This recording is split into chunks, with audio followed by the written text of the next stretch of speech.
Hi guys, kamusta? I was making my coffee. I was making my coffee when I thought na there's this topic I want to share about business, about sales, about branding sa negosyo mo. And I'm I drink coffee every day. I'm a coffee lover. And while I was making my coffee, naalala ko this principle about Starbucks. So, lahat naman siguro sa atin at one point nakapunta na sa Starbucks. And I want to ask you, what do you think Starbucks is selling? So, anong binibenta ni Starbucks? And siguro most of you will say immediately coffee. Uh, may food sila, pastries, may mga bagel, waffles, etc. But uh, if you ask them or the people behind branding ng Starbucks, they tell you, obvious naman yung coffee. People know already na we're selling coffee. Sa logo pa lang nila, Starbucks coffee na. But what are they really selling? It's not coffee. Because you can get coffee anywhere. Di ba? Ako may coffee ako sa bahay. Pwede kang mag-brew in a small cup. Pag mag-isa ka lang, you can buy 3-in-1 coffee ko. You can buy all these things. And coffee is really available everywhere. Pero ang binibenta ni Starbucks is hindi kape. What Starbucks is really selling is the experience. So, ano yung Starbucks experience?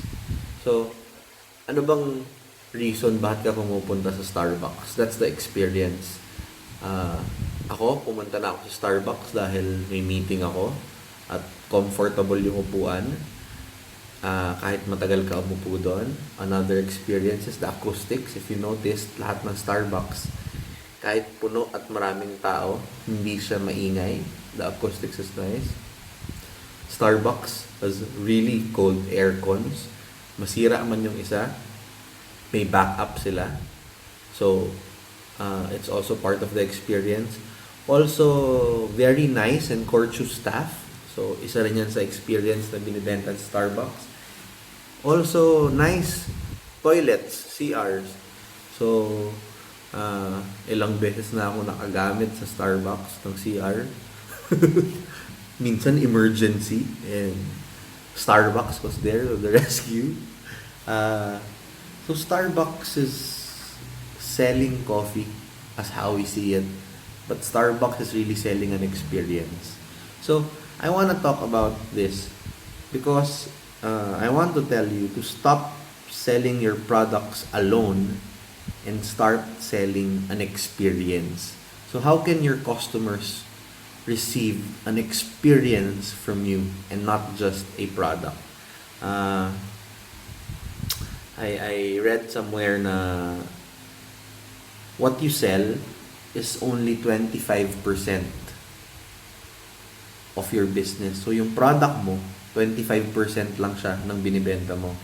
The rest are feelings. So we sell feelings, emotions sa customer natin. And how do we sell that? How do we sell the feelings, the emotions? Let's look at Apple. Ilan sa inyo naka-iPhone? Yung mga naka-iPhone, ang binibenta ni Apple iPhone is the cellphone, di ba? Yung cellphone na hawak mo ngayon, yung cellphone mo dyan sa tabi mo. And it's a state-of-the-art product, updated lagi, maganda yung camera, very easy to use, one button, etc. iPhone was known for that, right? But the branding experts, they would say what iPhone was really selling, bukod dun sa cool factor na cool ka pag naka-iPhone ka, bukod dun, what they were really selling is the experience in the moment. And I don't know if you can relate, but I'm sure a lot of you can relate to this. Yung moment, pag in-open mo yung box, the branding experts ng Apple, they were saying na wala kang mabibili na iPhone na ang box na brand new, pag inopen mo, madaling buksan. Lagi yung medyo mabagal buksan, tumatama ng konti, slowly. You remember that feeling? You bought an iPhone, dahan-dahan mong ino-open yung box. At pag open mo sa box, nandun yung iPhone, laging on top. Bakit? That's the experience that they want you to feel. And it's a good feeling. And I'm sure a lot of you can recall and remember that feeling. That's the experience that they are selling. Kasi kung product lang at cellphone lang, ang daming ibang brand na mas maganda yung specs sa iPhone. But because you remember that feeling, iPhone user ka pa din up to now. What's my message? My message is very simple. You need to tell a story. Kailangan mong magkwento sa customers mo ng kwento, an experience, a feeling, a moment. So, that's what you have to sell. If you notice Disneyland, ilan sa inyo yung nakapunta na sa Disneyland, it's not about the roller coasters and the extreme rides. What Disneyland is selling is an experience to create memories among families, lovers, friends, barkada. If Disneyland experts would say, ilang percent lang yung pumupunta dahil sa roller coasters. Madaming pumupunta sa Disneyland because every, I think, 2 to 3 minutes or 3 to 4 minutes of walking, merong spot na pwede kang mag-take ng photo. So that's what Disneyland is selling. The experience to create memories. And now, it's the biggest theme park in the world. And simple lang eh. It's because that's the story. So, who tells your story? Ikaw ba? If you noticed, all your customers, lahat ng naging kliyente mo before, lahat ng magiging kliyente mo ngayon, each and every one of them, we will tell your story. We'll tell someone about your product. We'll tell someone about na experience nila sa negosyo mo. So, kung bumili ako sa National at one point in my life, may nakwentuhan ako na bumili ako sa National bookstore ng ganitong product. So, magkikwento na lang din yung customers mo about your business.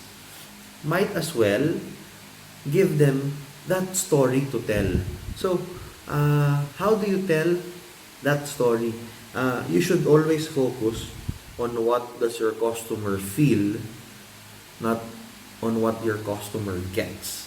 So, kung ang binibenta mo kape, ano yung feeling ng customer mo habang binibenta mo to, habang natatanggap nyo to, habang nandun siya sa negosyo mo, like what Starbucks did. So, very, very simple message na I hope wakes you up in your business. Magising ka. It's time to tell your story. It's time to stop selling, hard selling, and start creating stories to sell your product, to sell your business. Because it's not about storytelling, it's about story selling. Alright? Yun lang guys. Baka lumamig na yung kape ko. I have to cut this video.